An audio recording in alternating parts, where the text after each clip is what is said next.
रावण पुत्र मेघनाद की पत्नी सती सुलोचना की कथा। सुलोचना वासुकी नाग की पुत्री और लंका के राजा रावण के पुत्र मेघनाद की पत्नी थी।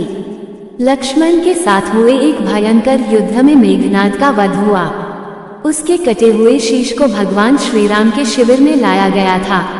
अपने पति की मृत्यु का समाचार पाकर सुलोचना ने अपने ससुर रावण से राम के पास जाकर पति का शीश लाने की प्रार्थना की, किंतु रावण इसके लिए तैयार नहीं हुआ।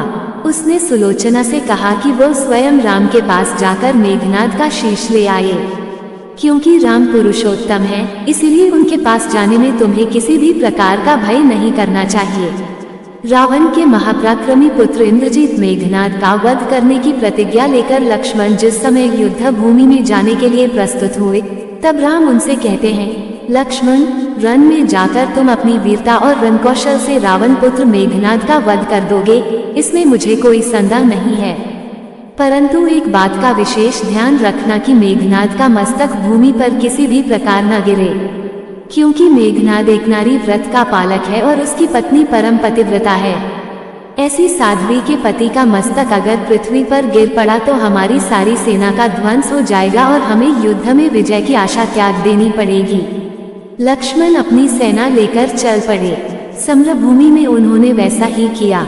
युद्ध में अपने बाणों से उन्होंने मेघनाद का मस्तक उतार लिया, पर उसे पृथ्वी पर नहीं गिरने दिया। हनुमान उस मस्तक को रघुनंदन के पास ले आए। मेघनाद की दाहिनी भुजा आकाश में उड़ती हुई उसकी पत्नी सुलोचना के पास जाकर गिरी। सुलोचना चकित हो गई। दूसरे ही क्षण अत्यंत दुख से कातर होकर विलाप करने लगी, पर उसने भुजा को स्पर्श नहीं किया। उसने सोचा, संभव है ये भुजा किसी अन्य व्यक्ति की हो। ऐसी दशा में पर पुरुष के स्पर्श का दोष मुझे लगेगा। निर्णय करने के लिए उसने भुजा से कहा, यदि तू मेरे स्वामी की भुजा है तो मेरे पतिव्रत की शक्ति से युद्ध का सारा वृतांत लिख दे। भुजा में दासी ने लेखनी पकड़ा दी। लेखनी ने लिख दिया, प्राणप्रिय, ये भुजा मेरी ही है। युद्ध भूमि में श्री राम के भारी लक्ष्मण से मेरा युद्ध हुआ। लक्ष्मण ने कई वर्षों से पत्नी, अन्न और निद्रा छोड़ रखी है। वे तेजस्वी तथा समस्त दैवी गुणों से संपन्न है। संग्राम में उनके साथ मेरी एक नहीं चली। अंत में उन्हीं के बाणों से विद्ध होने से मेरा प्राणांत हो गया। मेरा शीश श्री राम के पास है। पति की भुजा लिखित पंक्तियां पढ़ते ही सुलोचना व्याकुल हो गई। पुत्र वधू के विलाप को सुनकर लंकापति रावण ने आकर कहा, शोक न कर पुत्री। प्रातः होते ही सहस्त्रों मस्तक मेरे बाणों से कट कट कर पृथ्वी पर लौट जाएंगे। मैं रक्त की नदियां बहा दूंगा। करुण चीत्कार करती हुई सुलोचना बोली, पर इससे मेरा क्या लाभ होगा पिताजी? सहस्त्रों नहीं करोड़ों शीश भी मेरे स्वामी के शीश के अभाव की पूर्ति नहीं कर सकेंगे। सुलोचना ने निश्चय किया कि मुझे अब सती हो जाना चाहिए, किंतु पति का शव तो रामदल में पड़ा हुआ था, फिर वह कैसे सती होती? जब अपने ससुर रावण से उसने अपना अभिप्राय कहकर अपने पति का शव मुंडवाने के लिए कहा, तब रावण ने उत्तर दिया, देवी, तुम स्वयं ही रामदल में जाकर अपने पति का शव प्राप्त करो। जिस समाज में बाल ब्रह्मचारी हनुमान, परम जितेंद्रिय लक्ष्मण तथा एक पत्नी व्रती भगवान श्री राम विद्यमान है, उस समाज में तुम्हें जाने से डरना नहीं चाहिए। मुझे विश्वास है कि इन स्तुत्य महापुरुषों के द्वारा तुम निराश नहीं लौटाई जाओगी। सुलोचना के आने का समाचार सुनते ही श्री राम खड़े हो गए और स्वयं चलकर सुलोचना के पास आए और बोले, देवी, तुम्हारे पति विश्व के अन्यतम योद्धा और पराक्रमी थे। उनमें बहुत से सद्गुण थे, किंतु विधि की लिखी को कौन बदल सकता है? आज तुम्हें इस तरह देखकर मेरे मन में पीड़ा हो रही है। सुलोचना भगवान की स्तुति करने लगी। श्री राम ने उसे बीच में ही टोकते हुए कहा, देवी, मुझे लज्जित ना करो। पतिव्रता की महिमा अपार है, उसकी शक्ति की तुलना नहीं है। मैं जानता हूँ कि तुम परम सती हो। तुम्हारे सतीत्व से तो विश्व भी थर्राता है।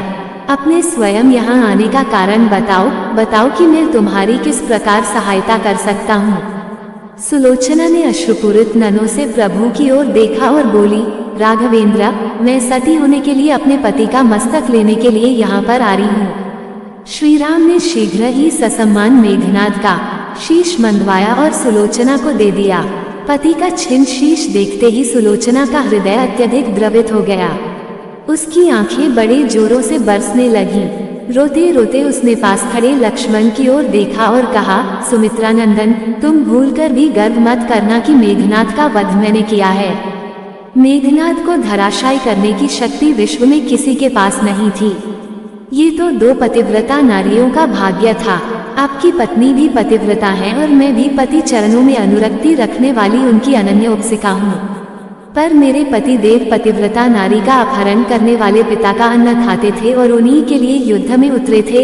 इसी से मेरे जीवन धन परलोक से धारे। सभी योद्धा सुलोचना को राम शिविर में देखकर चकित थे।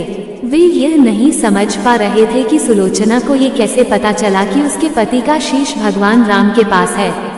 जिज्ञासा शांत करने के लिए सुग्रीव ने पूछ ही लिया कि यह बात उन्हें कैसे ज्ञात हो रही कि मेघनाद का शीश श्री राम के शिविर में है। सुलोचना ने स्पष्टता से बता दिया, मेरे पति की भुजा युद्ध भूमि से उड़ती हुई मेरे पास चली गई थी। उसी ने लिखकर मुझे बता दिया। व्यंग्य भरे शब्दों में सुग्रीव बोल उठे, निष्प्राण भुजा यदि लिख सकती है फिर तो ये कटा हुआ सिर भी हंस सकता है। श्री राम ने कहा, व्यर्थ बातें मन करो मित्र, पतिव्रता के महामताया को तुम नहीं जानते। यदि वह चाहे तो ये कटा हुआ सिर भी हंस सकता है। श्री राम की मुखकृति देखकर सुलोचना उनके भावों को समझ गई।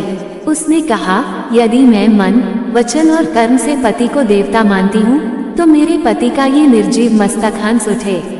सुलोचना की बात पूरी भी नहीं हो रही थी कि कटा हुआ मस्तक जोरों से हंसने लगा।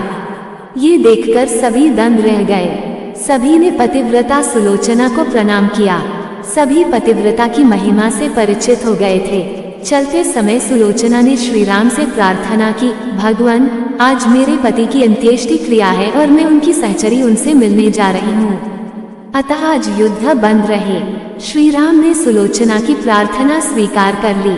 सुलोचना पति का सिर लेकर वापस लंका आ गई। लंका में समुद्र के तट पर एक चंदन की चिता तैयार की गई।